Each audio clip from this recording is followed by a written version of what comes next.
Hi guys, this is Wenzes from Below the Radar Above the System, and today I want to talk to you about the three communication styles, or the three thinking styles, or just kind of like approaches to life, which are submissive, assertive, and aggression. And we sometimes look at aggressive people and we see it as a weakness, which it is, but being submissive is not a strong quality either. And I know a lot of say, well, it doesn't really matter.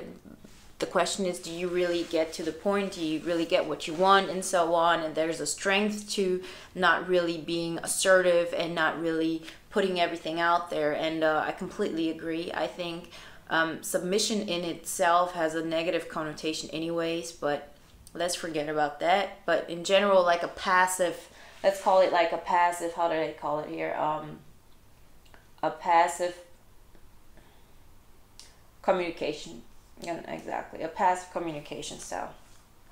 And sometimes it's very, very beneficial, especially if you can be that way. For example, if you're like in a work setting, it's important that you can be passive, that you kind of like let other people lead, so you in the long run you get to the best point, that because that is the best thing for the company, and so on. And also in personal lives. But we tend to kind of like get stuck on this and can only do this, and we don't want to be assertive because the pain that comes with it is unbearable, and because we then have to kind of like lead another life. And with aggressive people, it's the same way. Like I've seen this, and I thought, why can that person just stop being aggressive? Well, why can't I stop being submissive?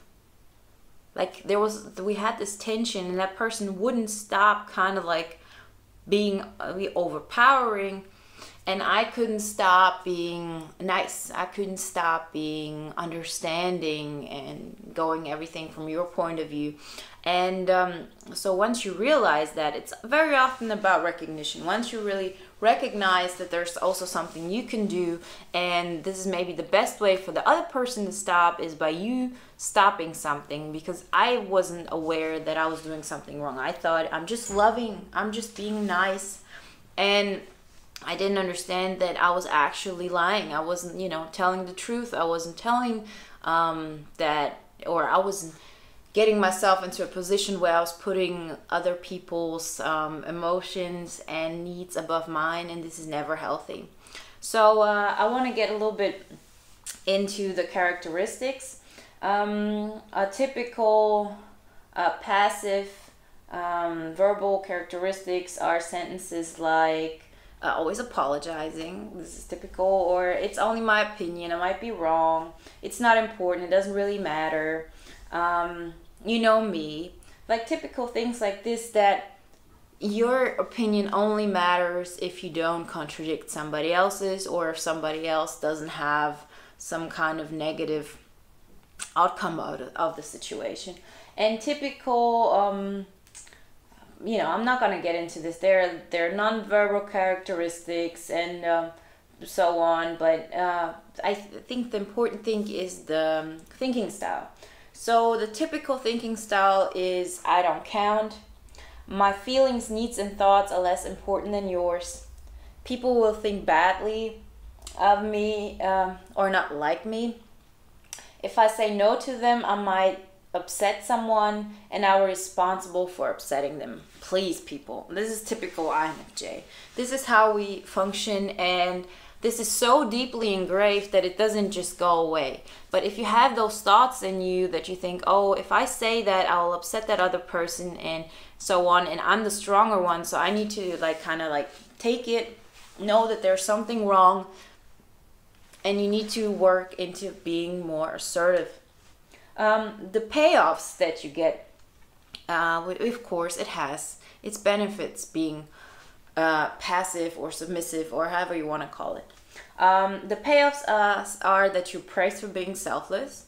Oh man, like I cannot tell you how much personal gratification I have gained from telling myself that I'm so selfless. This gave my life a meaning. I was saving other people, and I wouldn't I wouldn't care about myself. I was so selfless, and this gave me gave me a sense of being like of worthiness that I should have gotten otherwise. That I should have, if I wanted more worthiness, I maybe should have put some kind of really positive outcome out there, like really do something, you know, rise my dopamine level, as I talked about in the other video, and not just putting my needs behind.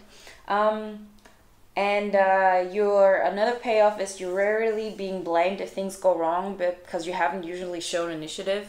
That's the thing. If you don't do something, you can't do anything right. You can't do anything wrong. So you're never really taking the risk. So you have this truth. How many of you I know, and we've read everywhere, oh, I'm much smarter than him. I know everything. Like, I know I'm the best person in that company. I understand everything better. But nobody knows that. You don't really tell anybody because you're scared subconsciously, and this is how it was with me, that it's not the truth. That there's something, you can't put it out there or really do something about it and really make a change. What you actually need to do is, you know, be more assertive, kind of put those things out there and really create. If you think you're the best person in that team to bring the best positive outcome, maybe you should become the leader. You know, this is, you know, you might be criticized, but this is the overall best thing for the team. If you really think so, then maybe you should try it. Another payoff, and this is also a big one, others will protect and look after you. Yes. I've loved always ESTPs, you know, ESTPs who get into fights a lot. You know, things like this. If somebody's being mean to me, my ESTP is gonna, you know, really let them know what's up, and I don't have to worry about it. I don't ever have to protect myself, go out there. You always have somebody else protecting you, and I was always looking for that thing, for somebody protecting me, not understanding that actually I don't need that protection. I don't need to get into kind of like some kind of situations where I could be hurt. Not physically and mentally, I can definitely take care of myself, but you need to do it once before you realize that it's really working. You avoid, postpone, or hide conflicts. So in short term, that can lead to a reduction of anxiety. Yes, we don't want high anxiety. This is why, I mean, we could take some kind of anxiety, but we normally keep it low. We want to have low profile, and especially if we have some kind of person, for example, who has like a high dopamine level and a high anxiety level, and we want that dopamine level, so we kind of want to, you know, lower their anxiety. So what do? We avoid conflict, because in the short term, if you kind of get into conflict, that person will, you know, will get mad. They will fight, they will get mean, they will get aggressive, and you don't want that, you know? So in short terms, these things lead to, you know, a reduction of anxiety. In the long run, of course not. So don't think that a passive communication style or the submissive communication style is something bad. It's not. What's bad is just that you're being dependent on that and you think that's the only way to live. It is, once you kind of like can go into both modes, everything will be good. But you need to kind of give you a chance to do that and understand. It's always about making something conscious. It's not so much about playing your own psychology. It's about understanding how you work and why you do certain things that way, and understand, okay, this is why I don't want to get into a conflict. This is why I think if I hurt them, this is gonna hurt them so bad. Maybe it has to do something with the way I'm wired, and everything will be good once I really get over this point. I just need to do that, and then afterwards everything will be fine. That's why it's so much better to have like boundaries and be assertive much sooner, because then you won't get into like really bad situations. The cost for having a passive communication style is sometimes prone to build up of stress and anger that can explode in really aggressive manner. Typical door slam situation. Others often make unreasonable demands of you. Yes, because until this point, you've done everything they asked. You know, you want to be seen as a Superman or like Mother Teresa or something, and everything they've asked of you, you've been understanding. Nobody's been understanding, but you have. So of course they ask more and more, because that's the only way they can function. They feel like put in a shell, and then you give them the opportunity, you know, to put everything out there that they want and really be that person that they want to be. And then they just kind of like keep pushing. You can get stuck in relationships that are unhealthy and find it very difficult to change. Restrict self into other people's image of a lovable, good person. Yeah. Like, I didn't want somebody to think of me that I'm actually such a badass, which I am in so many cases, but I didn't want that other person to think that. I wanted them to think of me as somebody who's always loving, always good, and that's just not human. You kind of need to have both sides to you, and so on. Yeah, and when repressing anger and frustration, this diminishes other more positive feelings in you. You kind of like numb yourself, so you can't really experience positive or negative emotions, but you can't experience positive emotions either. And it leads to low self-esteem, and this is just something we have to realize. We have to stop this, because it does. You are human, and you do have limits. And at some point, you're just gonna snap. You're either just gonna completely explode, or you're gonna really suffer, and so on. So this is something we have to work on. The aggressive communication style also is based on, you know, some kind of feelings of fear, of feelings of inequity. How's it called? Like not being the same as everyone else. That's why we also often have, you know, feel for those people and don't really see them as that mean, because we see that pain within them, but we don't recognize our own. And yeah, typical things of them is, how do you think? Like, let me see. Their thinking styles. I'll get you before you have a chance of getting me. I'm out for number one. The world is a battleground, and I'm out to win. How many people have you seen like this? And then you kind of like, but come on, I don't want to fight. Everything is good. But that person has a belief system that everybody's out to get everybody. And so they think that of you too. And you can try to convince that person you're such a good person. It's not going to work. It's not going to work unless you kind of like be assertive and say, I'm not going to deal with any of that. And then that person can be balanced out. The payoffs. You get others to do your bidding. Things tend to go your way. You're less vulnerable. You like the feeling of being in control. It releases tensions and you feel powerful. Yeah, it does. You know, those are the positive. And the price is your behavior will create enemies and resentment in those around you. This can result in a sense of paranoia and fear, definitely. Like, I have had experiences where you felt somebody needed to be in control all the time. And by knowing that they always have to be alert, they always have to be in control, a fear arises, because there's no point where they can just kind of like lay down and go to sleep. They always have to be out there and looking, who's gonna attack now? I need to be prepared. But I'm strong enough. I'm strong enough. And those are mainly people who want to prove to themselves how strong they are. But being that passive style is not much better. Like, I kind of thought, I'm stronger. I can't do this. I'm not that weak. I can't really fight for my rights, because apparently that other person has much more severe problems than me, and I need to help them. Look how aggressively they act. Look at your own nose. Really, seriously. Like, this is just as bad. And the thing is, if you have an aggressive and a passive person, it is the passive person who needs to be assertive, because that aggressive person can't just be put, like, just go lower. This is just not happening. You have as a giving person much more options, or much more, it's much easier for you. You know, they say when you have like narcissists and codependents, or people who take and who give, and let's call like those submissive. I don't like the word, but let's say the one with the passive communication style, they're the givers, and then the one with the aggressive are the takers. And they say that the givers have to have a limit, or have to find a limit to their giving, because the takers rarely do.